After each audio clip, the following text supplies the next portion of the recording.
현재 구간에서 과연 반도체 관련된 종목들의 향후 방향은 어떻게 또 가늠을 해볼 수가 있을까요?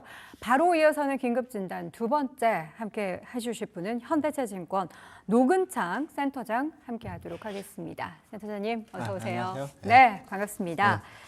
엔비디아 실적 발표 우리 센터장님은 새벽에 딱 보시고는 일단 소회가 어떠셨는지가 궁금합니다. 기본적으로 이제 시장 예상치가 이제 300억 불 이상도 좀 일부 있었지만 그래도 300억 불 조금 살짝 넘었으니까 시장 예상치는 그보다 좋게 나왔고요. 그렇죠. 다만 이제 3분기는 사실은 하퍼가 메인스트림이고 블랙엘이 아직 가세 안 하는 시점이기 때문에 저희가 보더라도 의미 있게 실적이 여기서 또 한 번 레벨업 되기는 좀 한계는 있었습니다. 왜냐하면 다 이제 블랙엘을 투자하려고 마음 먹고 있지 하퍼가 급한 사람들은 이미 투자를 했겠죠. 그러니까 성장률에 대한 고민들이 많은데 사실은 이제 엔비디아가 이제 작년 2분기부터 고실적이 나왔고 그리고 작년 2분기 같은 경우에는 매출액이 55억 불이 1분기보다 늘었어요. 그러고 나서 계속 40억 불씩 증가했는데 이번 분기도 당연히 40억 불이 늘었죠. 그렇지만 이제 다음 분기에 대해서는 이제 20억 불 정도 증가로 25억 불 정도 증가로 예상을 했기 때문에 근데 그게 냉정하게 보면 이제 그 하퍼가 이제 수명을 다하는 시점이거든요. 그래서 이제 이 부분은 그렇게 용인이 되는데 다만 이제 블랙엘에 대해서 어떻게 젠슨항도 일단은 3분기에 양산, 4분기에 공급인데 4분기 양산으로 했고 그리고 연말까지 공급해서 수십억 불 정도 나올 거라는 건데 어쨌든 일각에서 이제 시장에서 예상했던 블랙엘 제품 하자설이 한 분기 정도는 양산 시기가 늦어지기 때문에 그 부분은 팩트다 이렇게 좀 해석을 한다면 실망하는 매물도 오늘까지는 나올 수 있겠죠.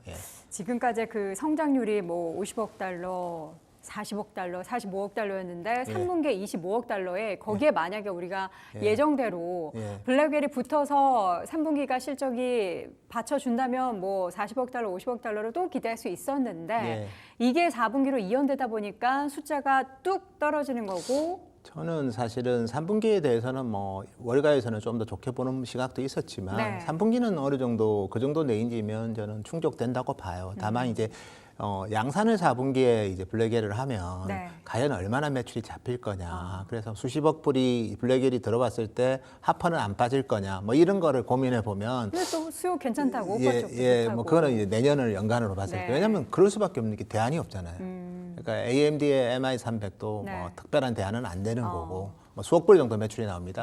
그리고 이제 빅테크의 가속기 같은 경우에도 특정 목적이기 때문에 엔비디아의 그 요즘은 뭐 소버린 AI부터 해가지고 국가별로도 AI에 대해서 엔비디아가 솔루션을 공급하고 뭐 통신사든 일반 기업이든 클라우드 사업자든 뭐 전부 다 엔비디아 없이는 투자를 할 수는 없는 거죠. 대안이 없기 때문에 수요는 왕성하고 다만 이제 지금 엔비디아의 블랙엘은 공급 이슈지 수요 이슈는 아니에요, 사실은. 수요는 뭐 넘쳐나죠. 그래서 양산 자체에 대해서 한 분기 늦어진 거는 어쨌든 엔비디아가 공식적으로 인정을 한 거기 때문에 다만 이제 블랙엘이 어떤 형태로 공급이 되느냐. 예를 들어서 우리가 알고 있는 뭐 블랙엘의 그 네이밍이 좀 다양해요. B100이라고도 부르고 B200이라고도 부르는데 어쨌든 이번에 나오는 제품은 기존의 칩넷은 아닙니다. 칩넷이라는 게 GPU 두 개를 합친 형태가 이제 이번에 블랙엘이 가장 큰 특징이 GPU 두 개를 합친 일종의 뭐 칩넷 제품인데 엔비디아가 최초로 시도하는 칩넷 제품이에요. 근데 이게 패키징의 이슈도 있고 디자인 이슈도 있고 그래서 오늘 뭐 매스크를 바꿨다고 하지 않습니까? 엔비디아가 오늘 실적 코멘트에 매스크라는 게 이제 어쨌든 GPU 매스크를 말하는 거거든요.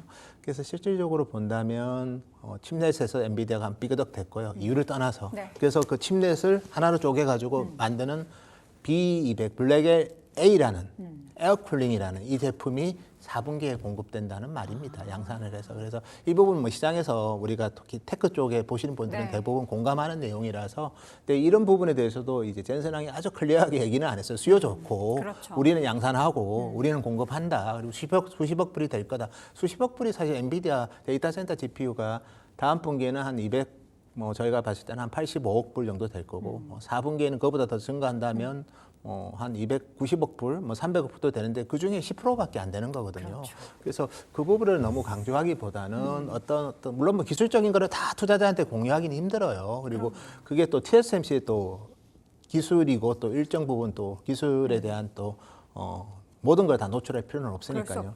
뭐 그럼에도 불구하고 거침없이 달려왔던 엔비디아가 네. 너무나 1년 단위로 신제품이 나오는 이 사이클에 왜 그렇게 우리는 좀 기다릴 여유가 있는데 하퍼를 좀 더 팔아도 되는데 너무 이제 1년 단위로 신제품을 계속 이제 출시하는 거에 대한 조급증이 압박이. 예, 이번에 약간은 이제 좀 늘 있던 일이에요. 어떤 회사들도 인텔 보십시오. 2년씩 제품 늦어요. 네. 그래서 엔비디아가 열심히 살아온 건 맞는데 네. 너무 그렇게 지금도 충분한데 너무 이제 빨리빨리 내다 보니까 이제 좀 일부 미스테이크가 있었고 이거를 수정하는데 그래서 저도 뭐 내년 1분기까지 수정해서 내겠다 이것도 물론 시장에다 얘기한 건 아니지만 이런 부분들도 굳이 그렇게 타임라인을 정할 제시할 필요는 필요는 없어요. 없는데. 예, 그냥 수정해서 나가고 지금 미봉책인 제품인 싱글 다이 형태의 블랙헬 에어, 블랙헬 B200A 에어로서 급함. 왜냐하면 하퍼보다 블랙헬 A가 트랜지스터 숫자는 많이 늘어요. 기존의 블랙헬은 이제 2080억 개입니다. 네. 칩이 2개가 붙어 있는 건데 반으로 쪼개가지고 내는 건 1040억 개 트랜지스터예요. 기존의 하퍼는 800억 개니까 네. 하퍼보다는 800억 개가 1040억 개니까 많이 늘죠. 그래서 뭐 이 부분도 상당히 의미 있는 성과긴 하지만 다만 우리는 2080억 개의 블랙헬을 기다렸는데 이게 반토막 나니까 클라우드 사업자들 물론 뭐 통신사들이든 일부 뭐 기업 같은 경우에는 뭐 B200A도 뭐 투자를 하겠지만 네. 클라우드 사업자들이 이제 기존에 잡혀 있던 계획만큼 B200A에 투자를 할 건가 이 부분은 이제 결국 이제 4분기하고 내년 1분기 실적이거든요. 이 부분에 대한 아직 구체적인 답을 줄 수 있는 단계는 아니에요. 네. 왜냐하면 클라우드 사업자들도 기존의 계획을 좀 일부 수정할 수가 있거든요. 그래서 이 부분은 안타깝게도 네. 3분기 실적 나올 때 3분기 실적 컨퍼런스 콜에서 저희가 확인이 가능할 것 같아요. 그 말은 당장 엔비디아가 전고점인 140불을 돌파하기는 좀 한계가 있고 그렇지만 대안이 없으니까 네. 저점은 분명히 어느 수준점에서 잡힐 거고 전 저점보다는 좀 높은 수준에서 형성되지 않을까 그렇게 보고 있습니다. 저는 엔비디아의 우리가 젠슨 황에 너무나 큰 부담을 주고 있지 않나. 엔비디아라는 기업 자체에 대해서 전 세계가 가장 주목하는 가장 주요한 종목이고 미국에서는 친구들끼리 다 같이 모여서 네. 엔비디아 실적 발표 뭐 컨퍼런스 콜을 같이 보는 그런 진풍경도 펼쳐진다. 한국에도 제 주변의 투자자들도 그렇고요. 네. 근데 우리 젠슨왕이 이제 즐기는 것 같아요. 그걸 그래서 즐긴다고요? 컴퓨텍스에서도 뭐 엄청 쇼맨십을 보여주면서 그렇죠. 모든 뭐 미디어텍이든 슈퍼마이크로 우리 컨콜에도 직접 네. 찬조 출연을 하셨는데 근데 오늘 아침에 블룸버그에 출연한 우리 젠슨왕을 보니까 약간 당황하시더라고요. 어떻게 당황하시던가요? 뭐 약간 좀 뭐 엄청난 자신감보다는 약간 말한 위축돼 있던가요? 큰 위축은 아니고요. 다만 좀 겸손하게? 좀 변변거리를 찾는 아. 느낌도 좀 받았고 제 느낌입니다. 예. 어떤 전략이 좋은지는 모르겠습니다. 사실 청사진을 엄청나게 발표를 하고 그것을 하나하나 지키는 것이 맞는지. 사실 테슬라의 일론 머스크는 엄청난 청사진 발표하고 나서 항상 그거를 맞췄던 적이 단 한 번도 없었던 분이잖아요. 그래서 우리 젠슨왕은 워낙 성실함의 그렇죠. 대명사고 그러니까 나는 틀리면 예. 안 된다라는 강박에 좀 시달리고 있는데 어쨌든 시장의 눈높이가 높았고 기대했던 그 타임라인을 맞추지 못했던 것에 따른 실망감이 있는데 그것은 어쨌든 시간이 지나면은 하나씩 사실이 발견될 예정이니까 우리가 지켜보고 기다리는 수밖에 없을 것 같습니다. 주가는 애프터마켓에서 하락세를 보이고는 있지만 최근에도 빠르게 반등을 했고요. 그리고 보니까 월가에서 지금 61명의 애널리스트 중에서 엔비디아에 대한 매도 의견이 단 한 개도 없다고요. 좀 무섭네요. 그래서 근데 엔비디아를 단기적으로 봐서 그런 것 같지는 않고요. 단기적으로는 트레이딩 콜을 할 만한 뭐 시츄에이션이죠. 네. 지금은 그렇지만 롱텀하게 본다면 엔비디아가 저는 이번에 블랙엘의 일부 하자를 통해서 다음에는 나오는 누비는 좀 더 퍼펙트하게 조금 늦게 나와도 돼요. 네. 사실은 충분히 뭐 대안도 없고 엔비디아 다 제품 기다려 줄 수 있습니다. 고객들은. 네. 근데 너무 이렇게 1년 단위로 자꾸 이제 붙여넣어 버리면 개발하고 생산하는 회사들도 상당한 부담이 있거든요. 그렇죠. 그래서 이번을 계기로 엔비디아가 좀 더 제품의 완성도를 높여준다면 저는 오히려 뭐 투자자들뿐만 아니라 생태계한테도 이번이 오히려 저는 좋은 교훈이 될 수도 있을 것 같고 그리고 엔비디아가 우리 하드웨어만 공급하는 회사 아니고 물론 뭐 지금은 블랙이 워낙 커서 다른 엔비디아의 모멘텀들은 많이 묻히고 있지만 네. 뭐 디지털 트윈의 중심에 있는 옴니버스든 뭐 신약 개발의 큰 툴인 바이오 리모든 그리고 이제 NIM 같은 그런 뭐 AI가 없던 기업들한테도 AI를 장착해 줄 수 있는 그런 다양한 솔루션, 그리고 NVL72, NVL36과 같은 렉 자체로서 엔비디아가 이제 데이터 센터의 전력 효율성을 제고하기 위한 다양한 맞춤형 솔루션, 여기에 이제 CPU를 장착한 GB200, 네. 뭐 GH200, 저는 여전히 그리고 자율주행, 엔비디아가 보여줄 카드가 너무 많기 때문에 그건 이제 좀 중기적인 이야기고요. 단기적으로는 이제 이 블랙웰의 이제 일단 양산 좀 늦어지는 거, 네. 뭐 기존의 3분기 양산에 4분기 공급인데 4분기 양산이니까 이런 부분들이 이제 주가에 녹아가는 과정이고, 그리고 엔비디아 설령 뭐 그게 늦어져도 네. 어쨌든 실적은 성장하고 있지 않습니까? 그렇죠. 그래서 실적이 성장하고 있다는 것에 대한 또 기본적인 바텀 피싱의 노력들도 많이 있을 거고, 그리고 확실하게 제가 한 번 더 말씀드리면 노 얼터너티브입니다. 네. 대안이 없는 대체 불가능한 사실 대체 기업 불가합니다. 아닙니까? 현재로서는. 네. 그렇기 때문에 결국 그는 공급자가 주도하는 엔비디아고 수요자들은 어쩔 수 없이 기다려주는데 약간 제품이 적시에 나왔으면 좋았는데 그게 그럼요. 그렇지 못했기 때문에 약간 실망하는, 근데 그거는 주가에 지금 흡수되는 과정이다, 네. 이렇게 보고 있습니다. 자, 국내의 영향을 한번 분석해 보도록 하겠습니다. 여러 가지 뭐 신규 모멘텀도 그렇고요. 지금 있는 다양한 엔비디아의 모멘텀이 국내 전체 반도체 기업도 그렇고 국장의 심리를 들었다 놨다 하고 있습니다. 오늘 우리나라 지금 반도체 대형주 삼성전자 2% 하락, SK하이닉스도 낙폭 줄여서 한 5% 가까이 하락하고 있는데 이 정도 반응은 어떻게 좀 과도하다고 보십니까? 뭐 예상했던 엔비디아 곱하기 한 뭐 어제 올라가지고 오를 때는 엔비디아 오르는 거에 한 2배 더 반. 오르고, 아니 그러니까 한 퍼센트로 보면 네네. 엔비디아 5% 오면 저희는 뭐 한 7, 8% 오르는 네네. 경우도 많았는데 엔비디아가 또 빠지면 또 같이 빠지는 거고요. 다만 이제 하이닉스는 이제 그 전에 또 다양한 일부 노이즈 때문에 빠졌기 때문에 네. 또 우리는 또 범용 메모리가 또 괜찮거든요. 범용 메모리가 지금 뭐 이번 분기에는 뭐 디램 가격이 한 15% 정도 오를 거고요. 네. HBM 제외하고. 그다음에 다음 분기도 일부 우려는 있지만 저희가 체크한 바로는 뭐 하이 싱글 정도 이번 3분기보다 오를 것 같아요. 그래서 뭐 내년은 가봐야 되지만, 그래서 이런 부분들의 또 실적은 계속 좋은데 주가는 또 급락했기 때문에 여기서 다운사이드는 크지는 않을 것 같습니다.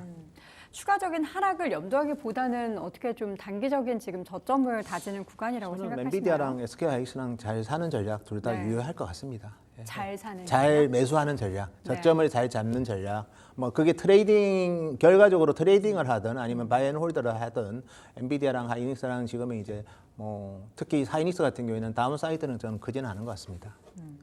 SK하이닉스 그리고 삼성전자, 이제 방금 전에는 SK하이닉스를 집중적으로 말씀해 주셨다면 우리는 삼성전자의 3분기 내 HBM3E의 엔비디아 납품을 기대하고 있습니다. 뭐 지금 당장은 뭐 하이닉스가 먼저 공급을 할 거고요. 네. 지금은 이제 결국 퀄리피케이션을 받았냐 안 받냐는 건데 그렇죠. 삼성도 그거를 이제 공식적으로 밝히지는 않을 거고요. HBM3E는 일단은 받았다라고 이제 얼마 전에 또 얘기가 나왔지만 네. 아직 2는 네, 현재 그 진행 중. 로이터에서 얘기한 내용인데 네. 어쨌든 받은 것 같다고 한 거는 이제 삼성에서는 부인을 했지만 네. 그 로이터를 저희가 또 잘 소통을 해보면 네.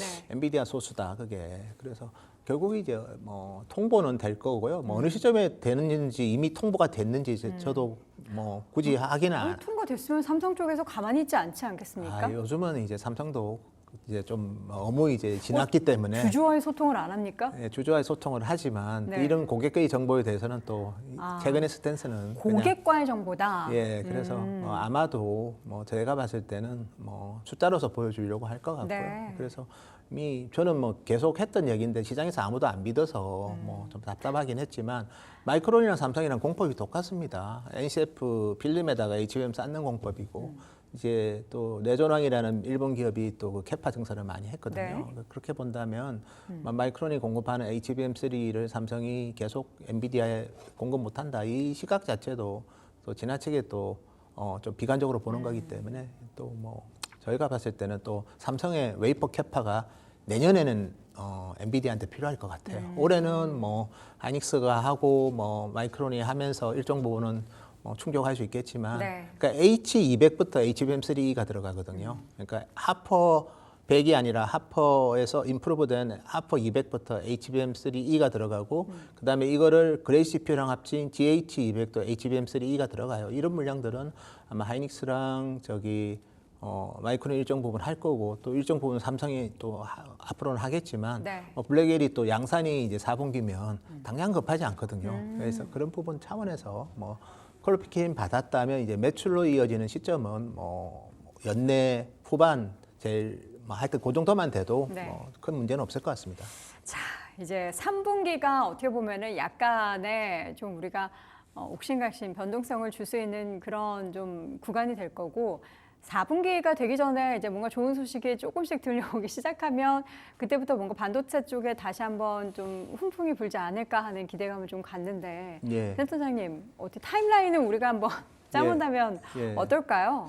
사실 이제 내년 실적에 대해서는 이제 다 기대를 많이 하고 있죠. 네. 내년 실적이 좋은 것까지 이제 지금 주가에 어느 정도는 이제 반영을 하는 과정인데 여기서 또 엔비디아가 블랙웰이 조금 늦어져서 결국 이제 2025년 그리고 2026년 같은 경우에 또 루빈이 또 뭐 적시가 나올 수도 있고 좀 늦게 나올 수도 있는데 어쨌든 조금 전체적으로 보면 모멘텀을 다 받고 그냥 이 인더스트리가 일단은 다시 수요 냉각기로 가기보다는 네. 이렇게 뭐 주가는 이미 빠졌기 때문에 이렇게 약간 드래깅 되면서 좀 모멘텀이 이연되는 것도 저는 주가에 아주 나쁘진 않을 것 같아요. 그래서 오히려 뭐 쭉 너무 급하게 올라가지고 삼성은 제외하고 하이닉스랑 엔비디아랑 너무 급하게 올라서 좀 피로감이 많았는데 네. 오히려 건전한 조정이 된다면 그리고 우리 또 메모리 기업들도 뭐 마이크론 하이닉스는 투자를 많이 하지만 또 HBM이 또 DRAM을 잡아먹는 거 그리고 이미 우리가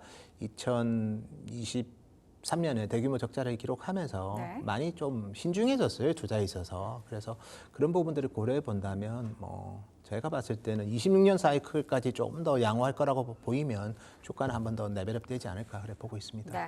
사실 단기적으로 반도체 성장주에 대한 관심보다는 금리 인하에 따라서 뭐 바이오 쪽으로 수급이 확 쏠리고 있고 오늘도 좀 예. 그런 양상이 보이는데 예. 이런 흐름에 대해서는 어떻게 좀 보실까요? 사실은 뭐 지금의 이제 금리 인하가 예를 들어서 뭐 경기 부양을 위한 인하 같지는 않고 침체로 가는 걸 막기 위한 거라서 이제 이 금리 인하한다고 해서 바로 전자제품 수요로 이어질지는 좀 봐야 될 것 같고요. 뭐 바이오야 어차피 조달 금리가 떨어지니까 네. 센티멘트가 좀 더 전자산업보다는 좋을 수 있는데 전자산업도 굉장히 본다면 또 어쨌든 고금리 하에서보다는 저금리 하에서 금리가 떨어질 때 전자제품도 뭐 할부나 이런 것들도 할 수 있기 때문에 더 수요가 늘죠. 절대 네거티브한 요인들은 아니라고 저는 봅니다. 그래서 지금 특히 우리 메모리 기업들을 보면 네. 출하량 그로서는 별로 없어요. 네. 다 이제 가격 상승이거든요. 근데 금리 인하가 이제 수요에 영향을 준다면 이런 부분들은 뭐 중장기적으로 특히 내년에는 기회가 되지 않을까 그렇게 네. 보고 있습니다. 자, 금리 인하 때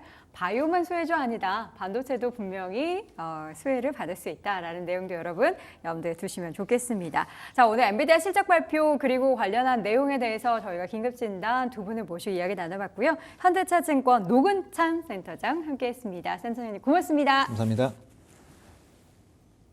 자, 이렇게 해서 오늘 전체적인 시장 분위기는 엔비디아와 또 반도체 쪽으로 쏠려 있습니다. 과연 이러한 시장 상황이 오후장까지 어떠한 변화를 가져오면 펼쳐나갈지 여러분 시장 계속해서 주목해 보시고요. 저는 내일 이 시간에 다시 돌아오겠습니다.